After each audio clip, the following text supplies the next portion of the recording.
Good morning students. मैं Abhishek Kumar GS पारा medical college Hajipur से आप लोगों का पुनः स्वागत करता हूं। स्टूडेंट्स, हम लोग पढ़ रहे हैं इंडोक्राइन सिस्टम। तो इंडोक्राइन सिस्टम में ये हम लोगों का तीसरा लेक्चर है। फर्स्ट लेक्चर में हम लोगों ने इंट्रोडक्शन पार्ट्स पढ़ा था और फर्स्ट में इंडोक्राइन सिस्टम कितने प्रकार के होते हैं ये सब पढ़ा था और हार्मोन्स के बारे में पढ़ा था। तो आज का सेशन शुरुआत करने से पहले हम पिछले क्लास का चर्चा कर लेते हैं, उसके बाद फिर आज का पढ़ेंगे। ठीक है, तो इंडोक्राइन सिस्टम में हम लोग ये पढ़ रहे थे कि इंडोक्राइन सिस्टम का मतलब ये हो जाता है अंतःस्रावी तंत्र। उसके बाद अंतःस्रावी तंत्र जो है वो मिलकर बना हुआ है, क्या चीज़ से? ग्लैंड से मिलकर बना हुआ, वह ग्रंथियों से मिलकर बना हुआ है। ठीक है, ग्रंथियों से मिलकर बना हुआ है अंतःस्रावी तंत्र। इसमें 3 प्रकार के ग्लैंड्स आते हैं, इंडोक्राइन ग्लैंड, एक्सोक्राइन ग्लैंड और मिक्स्ड ग्लैंड। इंडोक्राइन ग्लैंड है जो कि क्या करता था, बिना किसी नली के सहायता से वह जो हार्मोन है, ग्लैंड क्या करता है, हार्मोन को सीक्रेट करता है, स्रावित करता है। तो वो हार्मोन डायरेक्ट ब्लड में मिलता था और वो अपना फंक्शन शुरू करता था किसी टारगेट ऑर्गन पे पहुंच के।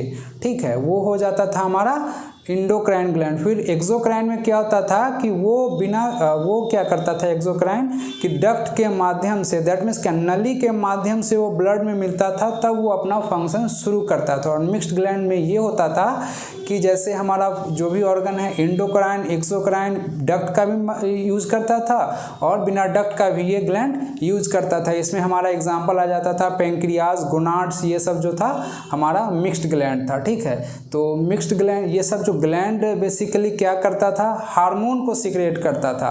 तो हार्मोन में हम लोग पढ़ते थे कि हार्मोन ये हो गया कि जैसे केमिकल मैसेंजर के रूप में करता है और वो अपना फंक्शन शुरू करता है। ठीक है, तो हम लोगों ने इंडोक्राइन ग्लैंड, अंतःस्रावी ग्लैंड में बहुत सा ग्लैंड पढ़ा, जिसमें से आज हमारा है पिट्यूटरी ग्लैंड, जिसको कि हिंदी में पीयूष ग्रंथि भी बोला जाता है। तो उसको देखते हैं कि है ये क्या। Pituitary and endocrine gland. Pituitary hypophysis is of size of a pea and weight nearly 0.5 gram. Its diameter is 1 to 1.5 centimeter. Pituitary gland secretes hormone which control the other endocrine glands. It was named the master endocrine gland. ठीक है, तो students यहाँ पे mistake हो रखा है। ठीक है, थोड़ा सा ये ग्लैंड होगा, पिट्यूटरी ग्लैंड। तो यहाँ पे जैसे पिट्यूटरी ग्लैंड में ये बताया जा रहा है पीयूष ग्रंथि। इसमें क्या बताया जा रहा है कि पीयूष ग्रंथि जो है वो क्या है, मटर के सेब के आकार का है, जिसकी जो वज़न है वो कितना है, 50 मिलीग्राम उसका वज़न है। और डायमीटर की बात की जाए तो 1 से लेकर 1.5 सेंटीमीटर होती है। पिट्यूटरी ग्लैंड क्या करती है, हार्मोन को सीक्रेट करती है। पिट्यूटरी ग्लैंड क्या करती है, हार्मोन को सीक्रेट करती है, which is controlled the other endocrine glands. जिसमें इसमें बहुत सा एंडोक्राइन ग्लैंड्स है, थायराइड ग्लैंड है, पीनियल है, बहुत सारा ग्लैंड्स आ जाते हैं। तो ये क्या करता है, सारा जो भी हार्मोन होता है उसको ये कंट्रोल करता है। जो भी ग्लैंड्स आता है एंडोक्राइन सिस्टम में उसको ये क्या करता है, कंट्रोल करता है। यही हमारा फिगर है पिट्यूटरी ग्लैंड का। तो ये इसीलिए इसको मास्टर ग्लैंड बोला जाता है, क्योंकि अदर जो भी ग्लैंड है उसका ये कंट्रोल करता है, उसीलिए इसको बोला जाता है ये master gland of endocrine system. ठीक है, फिर आगे देखते हैं कि जैसे पिट्यूटरी ग्लैंड क्या है कि इसका जो वज़न हो गया वो 50 मिलीग्राम हो गया। सेब की बात की जाए तो मटर के सेब का हो गया, मटर का जो बीज होता है उस सेब का ये होता है। डायमीटर 1 to 1.5 सेंटीमीटर हो गया। और ये लोकेशन की बात की जाए तो ये सेलर टर्सिका एक जगह है, वहाँ पे ये स्थित होता है। अब ये सेलर टर्सिका होता कहाँ है तो वो देखते हैं। जैसे हाइपोफिशियल फोसा एक रीजन हो गया, वहाँ पे ये स्थित होता है। अब फिर क्वेश्चंस आता है कि ये हाइपोफिशियल फोसा कहाँ होता है, तो हमारा जो बेस ऑफ स्कल है वहाँ पे एक स्पोनाइडल बोन होता है, स्पोनाइडल बोन के नीचे होता है हाइपोफिशियल फोसा, वहीं पे ये हमारा लोकेटेड होता है पिट्यूटरी ग्लैंड। ठीक है, पिट्यूटरी ग्लैंड के ऊपर एक और आता है हाइपोथैलेमस, ये इस प्रकार का हाइपोथैलेमस आता है। इसीलिए अगर पूछा जाए तो ये, अगर इसका दूसरा रीज़न पूछा जाए तो ये हाइपोथैलेमस के नीचे होता है और स्पोनाइडल बोन के अंदर एक हाइपोफिशियल फोसा होता है, वहाँ पे ये स्थित होता है। उस जगह का नाम क्या हो जाता है? सेला टर्सिका। ओके, तो यही हो गया हमारा पिट्यूटरी ग्लैंड का एनाटॉमी, जिसको कि हम लोगों ने देख लिया, shape, size, location and structure देख लिया। अब हम लोगों ने ये सब देख लिया तो इसमें स्ट्रक्चर में ये दिखाया जा रहा है कि ये क्या हो जाता है? Interior pituitary gland. That means क्या हो गया कि आगे वाला जो पिट्यूटरी ग्लैंड है वो इंटीरियर पिट्यूटरी ग्लैंड हो गया और पीछे वाला जो हो गया वो पोस्टीरियर पिट्यूटरी ग्लैंड हो गया। ठीक है, अब ये क्या हो गया कि आगे वाला और पीछे वाला, आगे वाला जो बना होता है वो 75% होता है और ये पीछे वाला जो होता है वो 25% होता है। ठीक है, तो ये इस दोनों को जो ऐड करता है, इंटीरियर को और पोस्टीरियर को जो ऐड करता है उसको बोला जाता है इंटरमीडिएट लोब, उसको बोला जाता है इंटरमीडिएट लोब। ठीक है, अब क्या हो गया कि ये दोनों को तो ऐड कर लिया। अब ये भी होता है कि हाइपोथैलेमस के नीचे होता है पिट्यूटरी ग्लैंड, हाइपोथैलेमस के नीचे होता है पिट्यूटरी ग्लैंड, तो हाइपोथैलेमस को भी वो ऐड करेगा पिट्यूटरी ग्लैंड। तो वो कैसे ऐड करता है? हाइपोफिशियल स्टॉल्क होता है, उसके माध्यम से ये ऐड होता है। हाइपोफिशियल स्टॉल्क जो हो गया वो पतली वेन टाइप का हो गया, जो कि क्या करता है? हाइपोथैलेमस को और पिट्यूटरी ग्लैंड को ऐड करने का काम करता है। ठीक है, तो ये हमारा पिट्यूटरी ग्लैंड का एनाटॉमी हो गया। अब फिर आगे देखते हैं इसका स्ट्रक्चर कैसे होता है। स्ट्रक्चर एंटीरियर पिट्यूटरी ग्लैंड, जिसका कि दूसरा नाम हो जाता है एड्रीनोफायोफेसिस, एड्रीनोफायोफेसिस, एड्रीनोफायोफेसिस, जिसका कि क्या बोला जाता है? दूसरा नाम हो गया इंटीरियर पिट्यूटरी। ठीक है, इसमें देखा जाता है क्या है? It accounts for 75% of the total weight of the gland. In adult, it is divided into following parts. अब आ गया कि हम लोगों ने देखा कि ये पिट्यूटरी ग्लैंड है, ये इंटीरियर दैट मीन्स आगे वाला, पोस्टीरियर दैट मीन्स पीछे वाला हो गया। इंटीरियर जो हो गया वो 75% का हिस्सा होता है और पोस्टीरियर जो होता है वो 25% का हिस्सा होता है। तो ये क्या करता है कि ये जो हम लोगों ने देखा क्या कि इसका जो वज़न हो जाता है पिट्यूटरी ग्लैंड का वो 50 मिलीग्राम होता है। तो ये क्या होता है कि 50 मिलीग्राम का 75% जो हिस्सा होता है वह सिर्फ किसका होता है? इंटीरियर पिट्यूटरी ग्लैंड में जो होता है उसका होता है। ठीक है, तो ये जो होता है क्या कि ये एडल्ट में क्या करता है? ये डिवाइड हो जाता है, एडल्ट में 3 भागों में विभाजित हो जाता है। तो इसको देखते हैं कि ये कौन सा विभाजित हो रहा है और फर्स्ट वाला कौन सा है। ठीक है, पार्स डिस्टलाइसिस, जिसको कि क्या बोला जाता है? पार्स इंटीरियर। ये सब नाम हो गया इंटीरियर पिट्यूटरी ग्लैंड, जो कि 3 भागों में विभाजित हो रहा है, तो उसका ये हिस्सा हो गया। ठीक है, तो इसका देखते हैं कि it consist of the larger portion and produce growth hormone, prolactin and thyroid stimulating hormone, adrenocorticotropic utilizing hormone and follicate stimulating hormone। अब ये हो गया कि इंटीरियर पिट्यूटरी ग्लैंड जो हो गया वो 75% हिस्सा होता है। ठीक है, बाद बाकी पोस्टीरियर 25 हो गया। अब इसमें से भी इंटीरियर को कितने भागों में विभाजित किया गया? 3 भागों में विभाजित किया गया, जिसमें इससे क्या हो गया कि सबसे बड़ा हिस्सा किसका हो गया? सबसे बड़ा जो हिस्सा हो गया वो इसका हो गया पार्स डिस्टलाइसिस का। ठीक है, पार्स डिस्टलाइस का, तो इसमें के ये हिस्सा हो गया। तो अब ये क्या करता है कि ये हार्मोन, पिट्यूटरी ग्लैंड है तो ग्लैंड क्या करेगा? हार्मोन का ही सिक्रेशन करेगा। हार्मोन क्या है? केमिकल मैसेंजर है, जो कि हमारे शरीर में पहुंचकर और किसी न किसी टारगेट ऑर्गन से ऐड होकर वो अपना एक्शन शुरू करता है।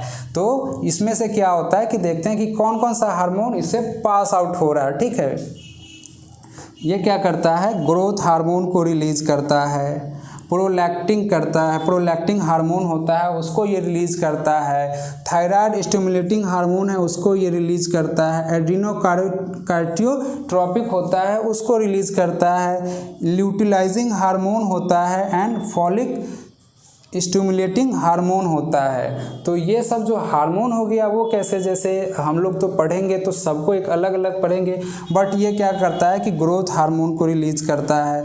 प्रोलैक्टिन दैट मीन्स क्या होता है, मिल्क का प्रोडक्शन करना in a female. Thyroid stimulating hormone वो इसको इंक्रीज कर देता है, थायराइड जो हमारा ग्लैंड होता है उसको ये इंक्रीज कर देता है। फिर ये क्या हो गया, एड्रीनोकार्टियोट्रोपिक जो हो गया वो क्या होता है कि किडनी के अंदर वाटर का रीअब्जॉर्ब्स कराने में ये हेल्प करता है हार्मोन, ठीक है।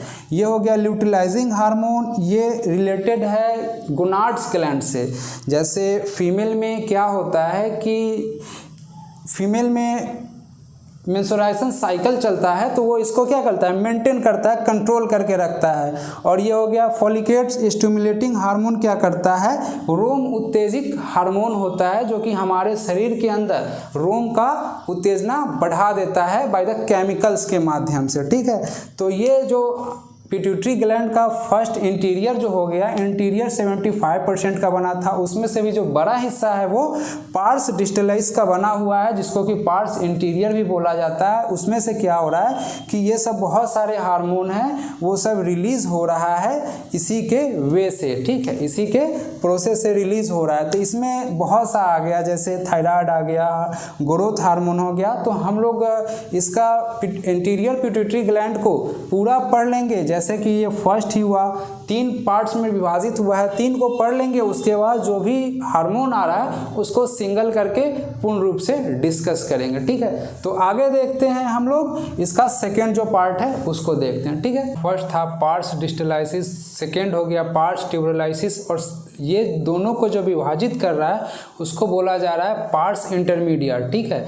तो पार्स ट्यूबरलाइसिस को अब देखते हैं कि क्या बताया जा रहा है इसमें। It forms a sheath around the infundibulum. It secretes only melanocyte stimulating hormone.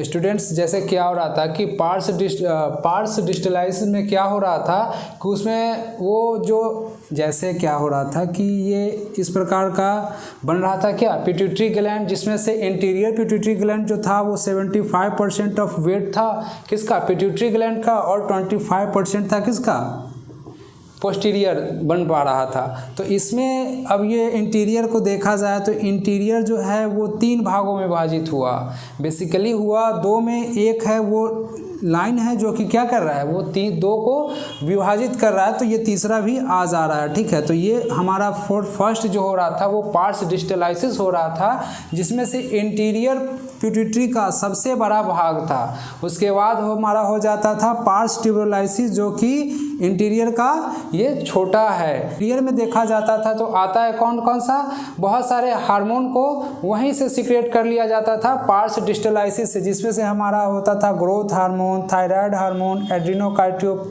ये सब क्या होता था कि जो हमारा फर्स्ट था पार्स डिस्टलाइसिस उसी से सीक्रेट कर लिया जाता था। अब आता है हमारा पार्स ट्यूबरलाइसिस। तो इसमें क्या होता है कि ये क्या करता है, वायु कोशिका को चारों ओर घेर रहा है और ये क्या कर रहा है, सिर्फ मेलानोसाइट स्टिमुलेटिंग हार्मोन है उसका सीक्रेशन कर रहा है। मेलानोसाइट स्टिमुलेटिंग हार्मोन है उसका सीक्रेशन कर रहा है। मेलानोसाइट स्टिमुलेटिंग हार्मोन क्या करता है कि ये स्किन का जो कलर होता है उसको ये चेंज करता है। जितना ज़्यादा शरीर में मेलेनिन की मात्रा होगी क्या होगी, उतना ज़्यादा शरीर जो है वो कैसा होगा, शरीर स्किन का जो कलर होगा वो ब्राउन होगा, और जितना कम मेलेनिन होगा उतना फेयर होगा। तो ये मेलानोसाइट्स क्या है, हार्मोन है जो कि क्या करता है, स्किन के कलर को चेंज करता है, ठीक है। वो कहाँ से रिलीज होता है, सिक्रेशन जो होता है वो पार्स ट्यूबरलाइसिस से उसका सिक्रेशन होता है। फिर देखते हैं पार्स इंटरमीडिया, ये क्या बताया जा रहा है इसमें। It is a third region of pituitary gland and it present between pars distalis and pars tuberalis. Pars intermedia located posterior to the pars distalis. That means क्या हो गया कि अब हो गया हमारा 2, pars distalis and pars tuberalis. Pars distalis and pars tuberalis, इस दोनों को विभाजित कौन कर रहा है? पार्स इंटरमीडिया कर रहा है। ठीक है, पार्स इंटरमीडिया है, ये विभाजित कर रहा है। ठीक है, तो अब हमारा इंटीरियर पिट्यूटरी हो जाता है। तो इसमें अब दो हो गया, कौन सा? पार्स डिस्टलाइज और पार्स ट्यूबरोलाइज। ठीक है, पार्स डिस्टलाइज और पार्स ट्यूबरोलाइज। तो इस प्रकार का, तो डिस्टलाइज में क्या होता था कि बहुत सारा हार्मोन यहाँ से सीक्रेट होता था, और ट्यूबरोलाइज से हो रहा है सिर्फ मेलानोसाइट्स का सीक्रेशन हो रहा है। ठीक है, और इस दोनों को जो विभाजित किया गया है उसको क्या बोला जाता है? पार्स इंटरमीडिया बोला जाता है। ठीक है, तो यही होता है। पार्स इंटरमीडिया होता कहाँ है? लोकेटेड होता है, पीछे होता है किसके? पार्स डिस्टलाइज जो होता है इसके ये पीछे स्थित होता है पार्स इंटरमीडिया। ठीक है, तो ये हमारा हो गया क्या? इंटीरियर पिट्यूटरी था, उसका ये हमारा पार्ट्स हो गए। अब फिर देखते हैं कि पोस्टीरियर पिट्यूटरी के बारे में। ठीक है, पोस्टीरियर पिट्यूटरी, तो पास्ट ये हो गया खत्म। तो अब हमारा आ जाता है पोस्टीरियर पिट्यूटरी, इसको कि क्या दूसरा नाम भी है जिसको क्या बोला जाता है? न्यूरोहाइपोफाइसिस। न्यूरोहाइपोफाइसिस ये इसका दूसरा नाम हो गया पोस्टीरियर पिट्यूटरी का। ये क्या काम करता है? It form the posterior part of pituitary gland and consist of pars nervosa and infundibulum. तो जिस प्रकार वो हमारा इंटीरियर जो था वो तीन चीज़ से मिलकर बना हुआ है, पार्स ट्यूबरोलाइसिस, पार्स डिस्टलाइसिस और पार्स इंटरमीडिया। तो उसी प्रकार ये भी क्या है? पार्स नर्सोवा और इन्फिंडिबुलम है, इससे ये मिलकर बना हुआ है क्या? Posterior pituitary gland. अब ये ग्लैंड क्या करता है वो देखते हैं। The posterior pituitary store and release two hormones, namely oxytocin and vasopressin, which are actually synthesized by hypothalamus and are transported via axons of the neurohypophysis। तो स्टूडेंट्स इसमें जैसे क्या हो गया कि इंटीरियर पिट्यूटरी में देखा जाए तो बहुत सारे हार्मोन, अप्रॉक्सी 6 हार्मोन है वो कि रिलीज किया जाता था इंटीरियर से। अब पोस्टीरियर में आता क्या है कि पोस्टीरियर से सिर्फ 2 ही हार्मोन है, उसका सिक्रेशन हो रहा है और स्टोरेज हो रहा है। वो हमारा 2 है, कौन सा? ऑक्सीटोसिन एंड वैसोप्रिन है। ये क्या है? हमारा 2 हार्मोन है जो कि पोस्टीरियर पिट्यूटरी के द्वारा स्टोर किया जाता है और उसका सिक्रेशन किया जाता है। अब ये दोनों जो हार्मोन है उसका जो बनता कहाँ है? तो ये हाइपोथैलेमस होता है, वहाँ पे बनता है। हाइपोथैलेमस जगह है जो कि क्या होता है कि पिट्यूटरी ग्लैंड के ऊपर स्थित होता है, वहाँ पे ये बनता है और फिर कहाँ ये उस प्रकार से सिक्रेशन होता है। अब ये जाता कैसे है? तो न्यूरोहाइपोफाइसिस वे है, उसके माध्यम से ये निकल जाता है। ठीक है, तो इस प्रकार से हमारा 2 ही हार्मोन है जो कि सिक्रेशन होता है पोस्टीरियर पिट्यूटरी ग्लैंड से। अब हमारा एंटीरियर पिट्यूटरी खत्म हो गया, पोस्टीरियर पिट्यूटरी खत्म हो गया। अब फिर बात कर लेते हैं कि एंटीरियर पिट्यूटरी से कौन सा हार्मोन सिक्रेशन होता था और क्या काम है। ठीक है, फर्स्ट जो होता था वो है ग्रोथ हार्मोन, जो कि कहाँ से रिलीज होता है? इसका इंटीरियर लोब जो होता है पिट्यूटरी ग्लैंड का, वहाँ से ये उसका सिक्रेशन होता है। फिर आता है थायराइड स्टिमुलेटिंग हार्मोन, जिसका कि शॉर्ट फॉर्म होता है TSH। तो ये क्या चीज़ करता है? ये भी इंटीरियर से इसका सिक्रेशन होता है। फिर होता है एड्रिनोकॉर्टिकोट्रोपिन, जिसका कि सिक्रेशन कहाँ से होता है? इंटीरियर पिट्यूटरी ग्लैंड से। ये हो गया हमारा। फिर प्रोलैक्टिन, ये सब इंटीरियर से होता है। मेलिनोसाइट्स इंटीरियर से होता है। और फॉलिकेट स्टिमुलेटिंग हार्मोन है, ये भी इंटीरियर से। और ल्यूटिलाइजिंग हार्मोन है, ये भी इंटीरियर से। पोस्टीरियर से सिर्फ 2 हार्मोन होता है, वो कौन सा? Oxytocin and vasopressin. Oxytocin and vasopressin. तो अब देख लेते हैं कि ग्रोथ हार्मोन है क्या करता है। इसको तो सिंगल वे में पढ़ ही लेंगे। ग्रोथ हार्मोन जो है क्या, हमारा सेल को बढ़ाता है। ठीक है, थायराइड स्टिमुलेटिंग हार्मोन क्या करता है? हमारे थायराइड जो होता है उससे वो क्या करता है? थायराइड हार्मोन को सिक्रेट करता है। फिर क्या करता है? एड्रिनोकॉर्टिकोट्रोपिन जो है वो क्या करता है? किडनी के ऊपर क्या होता है, एड्रिनल ग्लैंड होता है, वहाँ पे ये क्या करता है कि जो भी हार्मोन्स होता है वहाँ पे ये क्रिएट करवाने का काम करता है। कौन? एड्रिनोकार्टियोट्रोपिन। उस प्रकार ये है क्या, प्रोलैक्टिन में क्या होता है, ये भी एक हार्मोन है। ये सब क्या है, हार्मोन है जो कि क्या करता है, मिल्क प्रोडक्शन करवाता है। प्रोलैक्टिन क्या करता है, मिल्क को प्रोडक्शन करवाता है। मेलिनोसाइट्स क्या करता है, कलर को चेंज करता है हमारे शरीर के अंदर, ठीक है। फॉलिकेट स्टिमुलेटिंग हार्मोन क्या है, ये हमारा हो जाता है, जैसे रोम को क्या करता है कि वो हमारे स्टिमुलेट कर देता है, उत्तेजित कर देता है। हमारा जो भी शरीर के अंदर रोम्स होता है उसको ये उत्तेजित करने का काम करता है। ल्यूटिलाइजिंग हार्मोन क्या होता है कि ये फीमेल के अंदर मेंस्ट्रुएशन साइकिल होता है उसको कंट्रोल करता है, साथ ही ये एक फॉर्मेशन का काम करता है, ठीक है, एक का फॉर्मेशन करता है, ठीक है। तो अब आ जाता है कि ये सब हमारा हो गया क्या, ये सब हमारा हो गया इंटीरियर लोब में ये सब हार्मोन हो गए जो कि ये सब इस प्रकार का हार्मोन सीक्रेट करता है। अब फिर बात कर लेते हैं, यहाँ पे दो हार्मोन है, ऑक्सीटोसिन है एंड वैसोप्रिन है। इसका ये क्या फंक्शन है, ऑक्सीटोसिन हार्मोन क्या करता है, जैसे यहाँ पे आ गया प्रोलैक्टिन, क्या हो गया कि ये क्या करता है, मिल्क का प्रोडक्शन करवाता है। और ये ऑक्सीटोसिन क्या करता है कि मिल्क रिलीज करवाता है ब्रेस्ट से, मिल्क को रिलीज करवाता है ब्रेस्ट से, और क्या होता है कि कंट्रैक्शन करवाता है यूट्रस। फिर ये आ जाता है वैसोप्रिन आ जाता है। वैसोप्रिन क्या करता है कि हमारे किडनी के अंदर वाटर का रीअब्जॉर्प्शन कराने का काम करता है, ठीक है। तो स्टूडेंट्स ये सब हार्मोन थे जो कि हम लोगों ने ग्लैंड पढ़ा, ग्लैंड के अंदर पिट्यूटरी ग्लैंड में, फिर इसमें हम लोग को 2 लोब किया, सिर्फ उसी को पढ़ा है। फिर हम लोग अब सिंगल वे में पढ़ेंगे ग्रोथ हार्मोन। अगर ये हार्मोन है तो इससे कौन सा हार्मोन निकल रहा है, अगर वो बढ़ जाएगा तो क्या होगा, कम जाएगा तो क्या होगा, हर एक को सिंगल वे में पढ़ेंगे, उसके बाद फिर आगे पढ़ेंगे, ठीक है। तो स्टूडेंट्स आज के लिए इतना ही, फिर मिलेंगे अगले वीडियो में, ठीक है। Okay, thank you.